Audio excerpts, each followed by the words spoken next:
మొన్న మధ్య సుప్రీంకోర్టు ప్రధాన న్యాయమూర్తి గారు ఒక మాట అన్నారు, జడ్జిమెంట్లో కూడా ఇచ్చారు. హిందూ అనేది మతం కాదు, ఇది ఒక జీవన విధానం, ఇది ఒక హిందూ ధర్మం. చాలామంది చెప్పినట్టే ఇది ఎప్పటి నుంచో జరుగుతూ ఉంది. హిందూ అనేది ఒక మతం కాదు, ఇది ప్రజలు అనుసరించే విధానం, ఒక జీవన విధానం. ప్రజలు అంటే హిందువుల్లో మ్యారేజ్ చేసుకునేటప్పుడు ఎవరిని చేసుకోవాలి, మేనమామ అంటే ఎవరు, మేనత్త అంటే ఎవరు, పెదనాన్న అంటే ఎవరు, చిన్నాయన అంటే ఎవరు, చిన్నమ్మ అంటే ఎవరు, పెద్దమ్మ అంటే ఎవరు, మామ కూతుర్లు అంటే ఎవరు, బావ కూతుర్లు అంటే ఎవరు, బావమరుదులు అంటే ఎవరు. ఒక హిందూ ధర్మంలో మ్యారేజ్ చేసుకోవడానికి చేసుకోకపోవడానికి ఒక నిర్దిష్ట ప్రణాళిక ఉంటుంది. అలాగే జీవించే విధానంలో కూడా, ఆస్తి పంచుకునే విధానంలో కూడా, భార్యను చూసే విధానం కూడా, తల్లిదండ్రుల్ని పూజించే విధానం కూడా, పెద్దల్ని గౌరవించే విధానం కూడా, దేవుళ్ళని పూజించే విధానంలో కూడా మహావిష్ణువు కానీ, శివపార్వతులు కానీ, మరి సరస్వతి బ్రహ్మలు కానీ, అక్కడి నుంచి తీసుకుంటే మిగతా దేవతలు కానీ, ఏ దేవతలకు ఎలాంటి పూజలు చేయాలి, ఏ దేవతలకు ఎలాంటి పువ్వులు సమర్పించాలి, ఎలాంటి ప్రసాదాలు తయారు చేయాలి, ఏ పూజకి ఎవరిని బంధువుల్ని పిలుచుకోవాలి, ఏ పూజకి మన ఇంటిల్లిపాది చేసుకోవాలి, ఏ పూజకి దేవుడి గుళ్ళో చేసుకోవాలి, ఏ పూజకి నది ఒడ్డున చేసుకోవాలి, సముద్రం ఒడ్డున ఎక్కడ చేసుకోవాలి, 10 మంది కలిసే దగ్గర ఎక్కడ ఉండాలి అని చెప్పేదే హిందూ జీవన విధానం. ఇవాళ మోడీ గారు కనపడ్డ ప్రతిసారి దేవాలయానికి వెళ్తారు. శక్తి అండి అది, అదొక శక్తి. ఇప్పుడు మనం ఇంటికి వెళ్తే అమ్మని చూస్తేనో, నాన్నని చూస్తేనో, పిల్లల్ని చూస్తేనో, లేదా స్నేహితులను చూస్తేనో ఒక ఆనందం కలుగుతుంది, ఒక అద్భుతమైన శక్తి వస్తుంది. నేను కూడా హిపోక్రసీ కాకపోయినా ఒక మాట చెప్తా. మా చైర్మన్ గారు ఆఫీస్లో ఉన్నప్పుడు మేము కలిసింది వేరే ఉంటుంది, ఊహించుకుంది వేరే ఉంటుంది. ఒక తృప్తి ఉంటుంది మాకు, ఒక శక్తి వస్తున్నట్టు ఉంటుంది మాకు, ఎవరికైనా అంతే. మరి ఇలాంటి పరిస్థితుల్లో ఇది జీవన విధానం, మాకు హిందువులనే జీవన విధానం. ఇది సనాతన ధర్మం. సనాతన ధర్మం అసలు నిర్వచించండి చూద్దాం. మన ఉదయనిధి స్టాలిన్ మాట్లాడుతున్నాడు, సనాతన ధర్మాన్ని నిర్మూలించడానికే నేనున్నాను, కులాల్ని నిర్మూలించడానికే నేనున్నాను. నీ వయసు ఎంత, నువ్వెంత, నీ స్థాయి ఎంత ఉదయనిధి స్టాలిన్? అయితే అయ్యుండొచ్చు ఉప ముఖ్యమంత్రి, కరుణానిధి గారి మనవడు అయితే అయ్యుండొచ్చు, స్టాలిన్ కొడుకు అయితే అయ్యుండొచ్చు. కానీ ఎంత ఎంత ఎంత ఒక ఇసుక రేణువు నువ్వు. హిందూ ధర్మంలో ఒక ఇసుక రేణువు కూడా కాదు. వచ్చిన ప్రతి అవకాశాన్ని నువ్వు పారబోసుకుంటున్నారు. నాకు తెలిసి అన్నా డిఎంకే కథలాగానే డిఎంకే కథ కూడా ముగిసేలాగా అనిపిస్తోంది. సనాతన ధర్మం ఏంటో నిర్వచించండి, ఆ తర్వాత దాన్ని నిర్మూలిద్దామా వద్దా ఆలోచిద్దాం. ఒకప్పుడు వితంతు వివాహాలు ఉండేవి కాదు, ఇప్పుడు అందరూ మ్యారేజ్ చేసుకుంటున్నారు కదా. హిందువులు ఏమైనా వద్దంటున్నారా? రెండో మ్యారేజ్ కూడా అత్యద్భుతంగా చేస్తున్నారు, పెద్దలంతా వెళ్తూ ఉన్నారు. ఇక రెండో విషయం, చిన్న బాల్య వివాహాలు ఇప్పుడు జరుగుతున్నాయా? చట్టమే ఉంది కదా, హిందూ మతం చట్టం చేయలా, రాజ్యాంగం చట్టం చేసింది. మరి ఎవరైనా బాల్య వివాహాలు జరుగుతున్నాయా? సతీ సగమనం సాధారణ ప్రజల్లో జరిగిందా?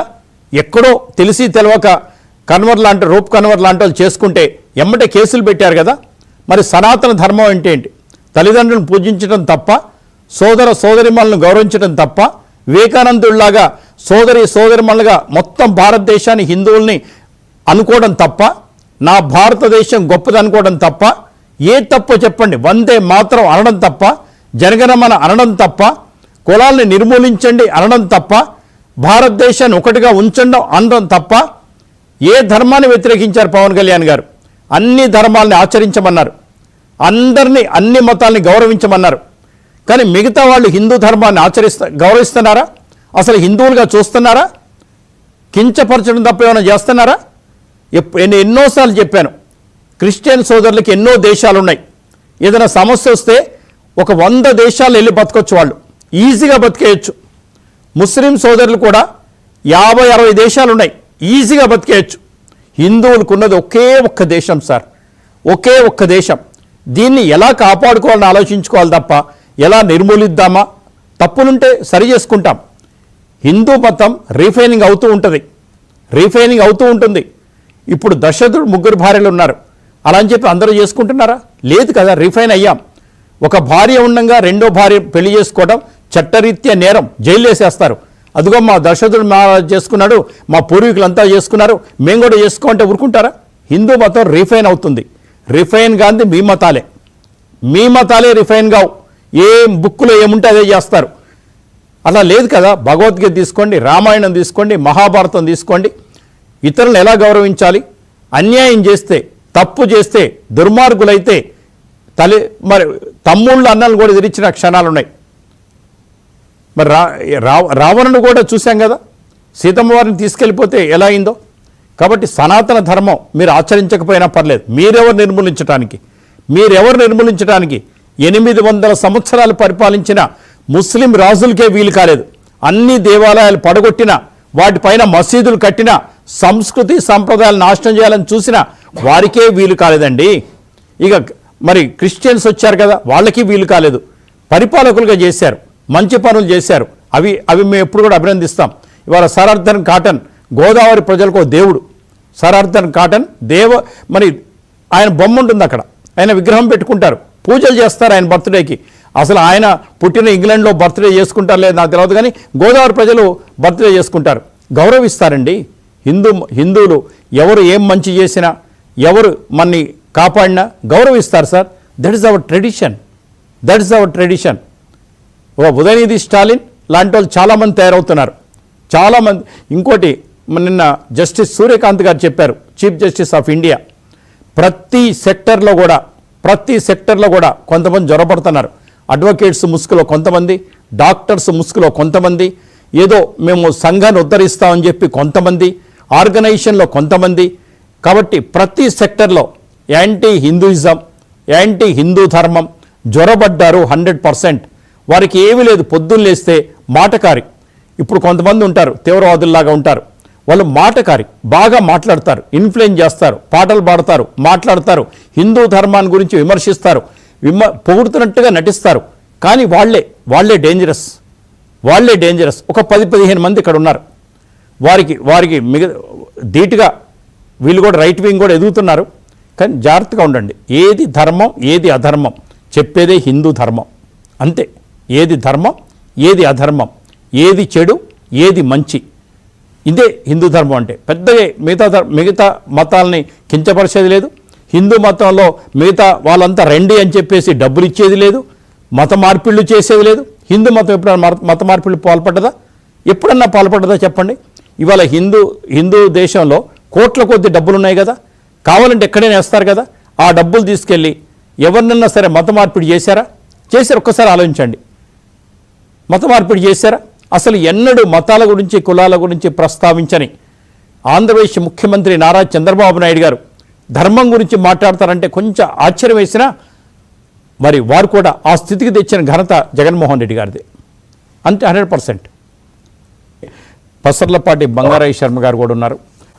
బంగారయ్య శర్మ గారు తీసుకుంటాను, గిరిధర్ గారు with your kind permission. Bangarayya గారు నమస్కారం సార్. వాసుదేవ నమస్తే అండి. చాలా రోజుల తర్వాత. ఎస్, అంటే ఇది ఉదయనిధి స్టాలిన్తో ఆగిపోలేదు. నిన్న పవన్ కళ్యాణ్ గారు అద్భుతంగా మాట్లాడారు.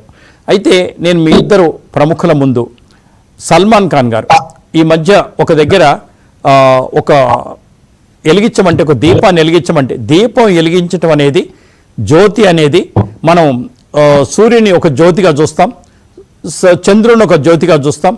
అంటే జ్యోతి మనకు అనేది ఒక అద్భుతంగా చూస్తాం మనం. జ్యోతి ప్రజ్వలన అనేది ఒక భాగం మన ధర్మంలో. వారు ఏం చేశారో చూద్దాం ఒకసారి. ఎవరో ఒక మిత్రుడు పంపించారు, నేను ఈ ప్రోగ్రాం చేయబోతున్నానని తెలుసుకున్న మీద ఒక మిత్రుడు పంపించారు. అది మనకు వచ్చింది, మనం ప్రసారం చేస్తాం తప్ప మనకి వచ్చింది కాదు, మనకు ఎవరు మిత్రుడు పంపించింది. అది చూసినాక మీరు మాట్లాడండి ప్లీజ్. పీసీఆర్.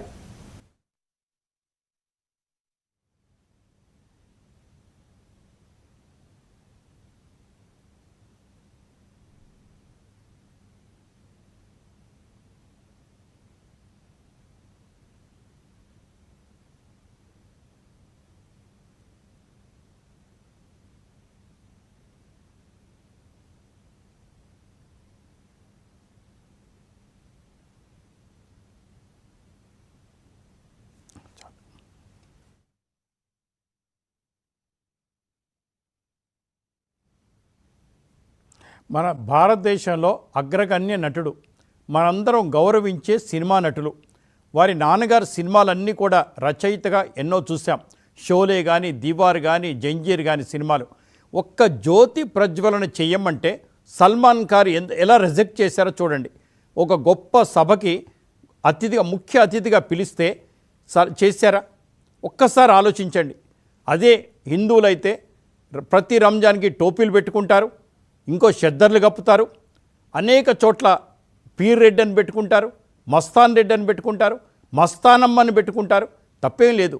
కానీ మనం గౌరవిస్తున్నట్టుగా వాళ్ళు కూడా గౌరవించాలి కదా. మరి అక్కడికి వెళ్తారు, రంజాన్ అప్పుడు భోజనాలు చేస్తారు, ఇఫ్తార్ అంటారు, ఇఫ్తార్ విందులు ఇస్తారు, తప్పేం లేదు. కానీ సేమ్ అటుపక్క నుంచి కూడా ఉండాలి కదా, మనం కూడా అటుపక్క నుంచి ఉండాలి కదా. ఒక్కసారి బొట్టుకు పెట్టుకోమనండి, ఒక్కసారి ప్రసాదం తినమనండి. లేదు, నేను ఏ మతాన్ని కించపరచాలని ఎవరిని ఉద్దేశించి మాట్లాడలా. బుద్ధి తెచ్చుకుందాం, నేర్చుకుందాం, దేశాన్ని కాపాడుకుందాం, హిందూ ధర్మాన్ని కాపాడుకుందాం. ఇవాళ సనాతన ధర్మాన్ని నిర్మూలించడమే నా ధ్యేయం అని అన్న ఉదయనిధి స్టాలిన్ ఇతర మతాల గురించి మాట్లాడగలడా? అదే నిన్న పవన్ కళ్యాణ్ గారు వార్నింగ్ ఇచ్చింది. పవన్ కళ్యాణ్ ఫిట్టింగ్ రిప్లై ఇచ్చారు. ఎస్ బంగారాయ శర్మ గారు.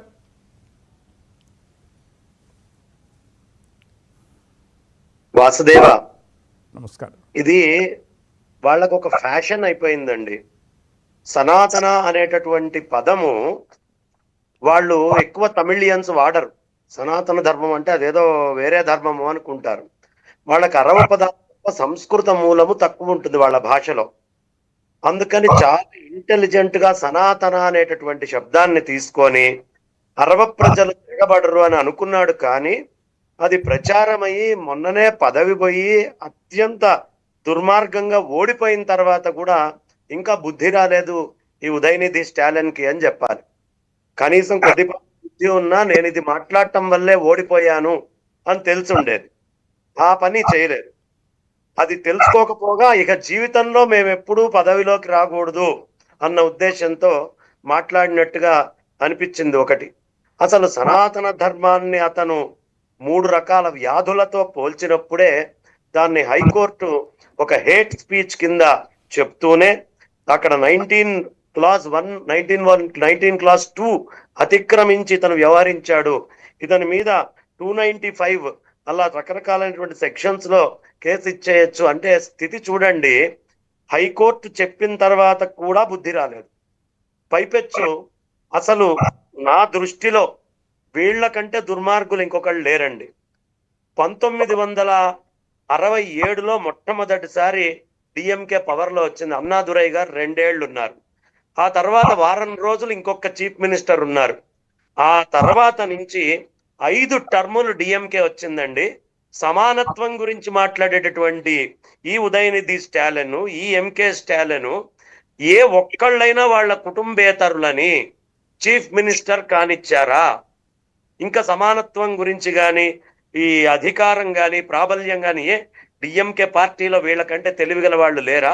మొత్తం తమిళనాడు స్టేట్ లో వీళ్ళకంటే మేధా సంపత్తి ఉన్నవాళ్ళు లేరా? ఇంకెవరికి అర్హత లేదా, హక్కు లేదా?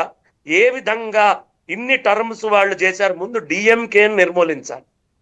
అతను చెప్పింది కరెక్టే. డెంగ్యూ, మలేరియా, కరోనా అంటూ పోల్చాడు. అంతకు ముందు డెంగ్యూ డి తోటి మొదలవుతుంది, మలేరియా ఎం తోటి ఉంటుంది, కరోనాకి సి వాడుకోవచ్చు, అమెరికన్ ఇంగ్లీష్ లో కే కూడా వాడుకోవచ్చు. ఆ డిఎంకే పార్టీనే డెంగ్యూ, మలేరియా, కరోనా. ముందు దాన్ని పరిపూర్ణంగా నిర్మూలించాలి. అది పూర్తిగా పక్కన పెట్టాల్సినటువంటి పార్టీ. చాలా అజ్ఞానముతో, చాలా తెలివి తక్కువతనంతో అతను మాట్లాడటం, అది కూడా నిండు అసెంబ్లీలో. ఆనాడు జయలలిత చీర వాళ్ళ తాత లాగడం ఎంత తప్పుడు పనో అంత తప్పుడు పని ఆ పార్టీ చేసిన పనిని ఈ రోజు మళ్ళీ నిండు అసెంబ్లీలో, శాసనసభలో ఆ పనిని చేయటం, స్టాలిన్ చేసినటువంటి పని అంత దుర్మార్గమైనటువంటి పని. ఏమండి, ఒక్క క్షణం మనం ఆలోచిద్దాం. ఇప్పుడు వీళ్ళు ఇంత కులాన్ని దూరం చేయాలంటున్నారు కదా. ఈ కులాన్ని దూరం చేయాలి అని చెప్పేటటువంటి వీళ్ళు ఎలక్షన్స్ లో సీట్లు ఇచ్చేటప్పుడు మొట్టమొదటి ప్రణాళిక ఎక్కడ ఏ కులాల వాళ్ళు ఎక్కువ ఉన్నారు అని చూసే ఆ ప్రాతిపదికన డిసైడ్ చేసి వాళ్ళంతా కూడా నిర్ణయిస్తూ ఉంటారు. సౌత్ ఇండియాలో ఇచ్చేటప్పుడు సీట్ ఎమ్మెల్యే, ఎంపీలు. మరి కులాన్ని నిర్మూలన చేయాలనుకున్నప్పుడు ఏ నియోజకవర్గంలో అయితే కాస్త కులము తక్కువగా ఉన్న వాళ్ళు ఉన్నారో, ఆ కుల సంఖ్య తక్కువ ఉందో వాళ్ళకి ఇచ్చి ఉంటే నిజం, ఇతను కుల నిర్మూలనకి నిజంగా కట్టుబడి ఉన్నాడు, ఇతను మాట్లాడుతున్న దాంట్లో న్యాయం ఉంది, ఓ ధర్మం ఉంది అనుకోవచ్చు. కులాన్ని అత్యధికంగా వాడుకుంటున్నటువంటి పార్టీలే ద్రవిడ పార్టీలు. అవి వాడుకుంటున్నంత కులాన్ని నాకు తెలిసి ఇంకెవరూ వాడుకోవట్లేదేమో.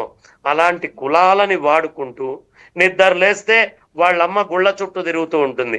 వాళ్ళమ్మ వీళ్ళందరూ సుఖంగా ఉండాలి అని ఓసారి వెంకటేశ్వర స్వామి గుడికి వెళ్తుంది, ఇంకొకసారి చక్కగా మరో క్షేత్రానికి వెళ్తూ ఉంటుంది, ఓసారి వినాయకర్ గుడికి వెళ్తూ ఉంటుంది. ఇలా రకరకాల క్షేత్రాలకు వెళ్ళి వాళ్ళమ్మ పూజ చేస్తూ ఉంటుంది దుర్గా స్టాలిన్. మళ్ళీ ఆమెకి చెప్పేటటువంటి ధైర్యం కానీ సాహసం కానీ మన ఇంట్లో ఉండేటటువంటిది మార్చుకునేటువంటిది కానీ ఎప్పుడూ పొరపాటున ఉండదు. సనాతన ధర్మాన్ని ఇరాడికేట్ చేయాలి. సార్ ఒక్క నిమిషం బంగారేష్ శర్మ, అసలు సనాతన ధర్మం అంటే ఏంటి? దాని వెంట ఎందుకు పడుతున్నారు?